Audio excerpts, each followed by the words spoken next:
ఐపీఎల్లో ముంబై ఇండియన్స్ జోరు కొనసాగుతోంది. వరుస విజయాలతో దూసుకుపోతోంది. వాంఖడేలో తిరుగులేని జట్టుగా మారిపోయింది. సీజన్లో తొలి 5 మ్యాచ్ల్లో ఒకటే గెలిచిన ముంబై ఇండియన్స్ ఆ తర్వాత 5కు 5 మ్యాచ్లు గెలిచింది. 5 సార్లు ఛాంపియన్ అనే ట్యాగ్కు తగినట్టే విజృంభిస్తోంది. ప్లే ఆఫ్స్ రేస్లో దూసుకుపోతోంది. లక్నో సూపర్ జెయింట్స్తో మ్యాచ్లో ముంబై ఇండియన్స్ విధ్వంసమే సృష్టించింది. ఆల్రౌండ్ షోతో కుమ్మిపడేసింది. టాస్ ఓడినప్పటికీ పరిస్థితులను అనుకూలంగా మలుచుకుంది. పరిస్థితులకు తగినట్టుగా ప్రణాళికలను అమలు చేసింది. ఎదుర్కొన్న తొలి 2 బంతులను రోహిత్ శర్మ సిక్సర్లుగా మలిచాడు. సూపర్ ఫామ్ను కొనసాగిస్తున్నట్టే కనిపించాడు. కానీ కాసేపటికే రోహిత్ పెవిలియన్ చేరాడు. రికల్టన్ మాత్రం క్రీజ్లో సెటిల్ అయ్యాడు. ఫటాఫట్ ఇన్నింగ్స్తో రెచ్చిపోయాడు. విల్ జాక్స్తో కలిసి స్కోర్ను పెంచేందుకు ప్రయత్నించాడు. హాఫ్ సెంచరీ సాధించాడు. అయితే 32 బంతుల్లో 58 పరుగులు చేశాక పెవిలియన్ చేరాడు.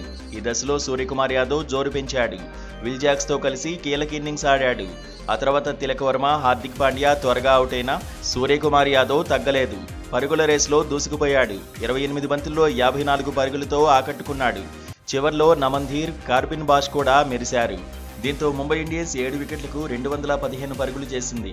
మయాంక్ యాదవ్, ఆవేష్ ఖాన్ 2 వికెట్లు తీశారు. 216 పరుగుల టార్గెట్ చేజ్లో లక్నో సూపర్ జెయింట్స్ ఆరంభం నుంచే తడబడింది. పదునైన ముంబై ఇండియన్స్ బౌలింగ్ను ఎదుర్కోలేకపోయింది. ఏ దశలోనూ ముంబై ఇండియన్స్కు పోటీ ఇవ్వలేకపోయింది. ఒత్తిడిని తట్టుకోలేక ఒక్కొక్కరిగా పెవిలియన్ వెళ్లిపోయారు.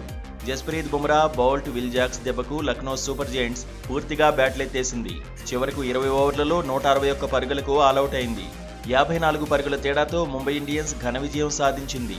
లక్నో సూపర్ జెయింట్స్ ఇన్నింగ్స్లో ఆయుష్ బదోని 35 పరుగులతో టాప్ స్కోరర్గా నిలిచాడు. ముంబై ఇండియన్స్ బౌలర్లో జస్ప్రీత్ బుమ్రా 4 వికెట్లు తీశాడు. బౌల్ట్ 3, విల్ జాక్స్ 2 వికెట్ల చొప్పున సాధించారు.